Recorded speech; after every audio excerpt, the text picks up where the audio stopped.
Hey guys, Rod here at A Better Way to Farm, where we improve yields and increase profits. We are excited to have you tune in today.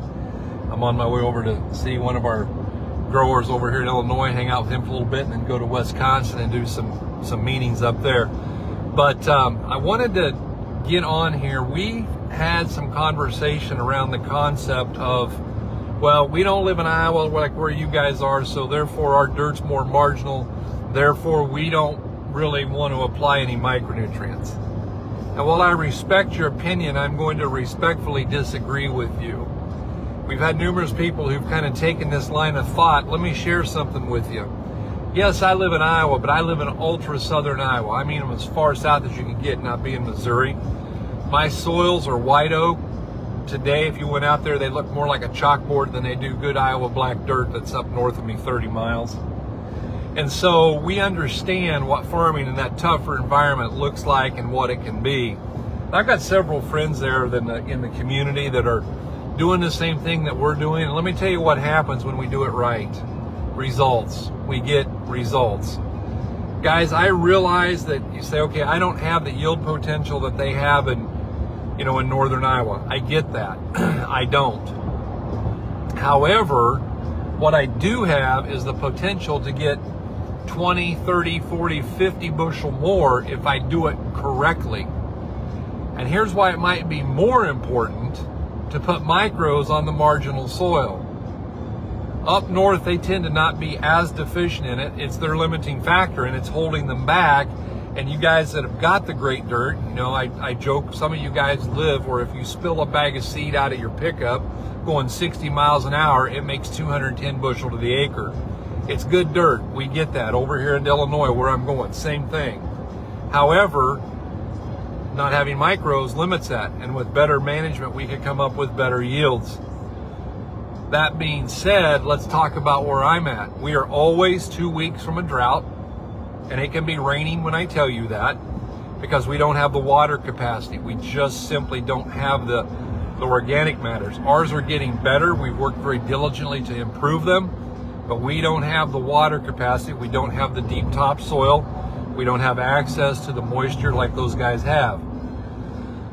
So why micros?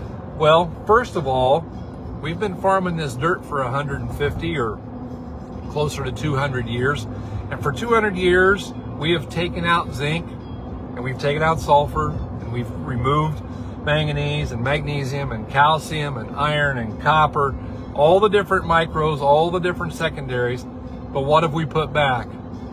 Well, we've put back NPK, and we've put back NPK, and then we've put on some more NPK. And we've tried to hide some of those deficiencies by using too much phosphorus. We can hide a zinc deficiency a little bit. Doesn't fix our problem, but it does kind of hide it. And that's what we've been doing. But maybe it's time that we go out and we pull a soil test. We do exactly what it says, because we've got a lot of guys.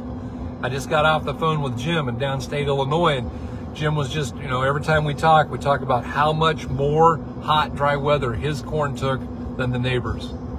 And if we do this right, we can buy ourselves 10 days or 2 weeks longer. Where I live, we had some really dry spells this year, and right towards the end of them, my corn did roll for like 1 or 2 days. But it was 10 days after the neighbor's corn started to roll. And I'm talking about stuff that was literally right across the fence from each other. And so doing it right makes a big difference. And using all of those micros does a lot of things. For instance, guys, I've talked about it before, but adequate boron makes phosphorus more available. That's the bottom line. And we really need to go after that and get that nailed down. So if we're doing those micros, if we're getting the things that we need to get, then we're going to be in really good shape towards helping ourselves be more drought resistant, towards helping ourselves get better results, towards helping ourselves help ourselves. So we really tell everyone how much you like micro packs with everything. That's funny, Mark. That's really funny. Fine, okay. I do not like micro packs. I want to do this based on a soil test, and I want to put on exactly what it needs, no more and no less. The fact of the matter is, a micro pack has got everything you need in there. Sure it does. You know, so you're going to tell me that my guy I'm going to go see in Illinois needs the exact same thing I need in Southern Iowa, and I need the same thing they need up by Waterloo, and that's the same thing they need in Texas? I don't think so. Common sense says that's not the deal. One size fits all don't work. They don't even use the same hybrids. I promise you that when you get into these different areas, you got to use different hybrids. And so that micro pack isn't it. Every field will be different. Every field has different micronutrient needs, and we got to meet those on a field by field basis. And so, you know, I get pretty wound up about that. If you want to come to one of the fundamentals of agronomy training, we'll spend a lot of time on that and talk about what the differences are and how much it works for your favor to just put on micros as they're called for, as opposed to taking a shotgun approach. I guess if you don't aim at anything, you never miss. That'd be the real plus on the deal. But we tend to aim, make sure we're shooting on target and going from there.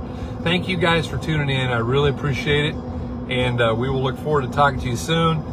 I hope you guys are having a better day.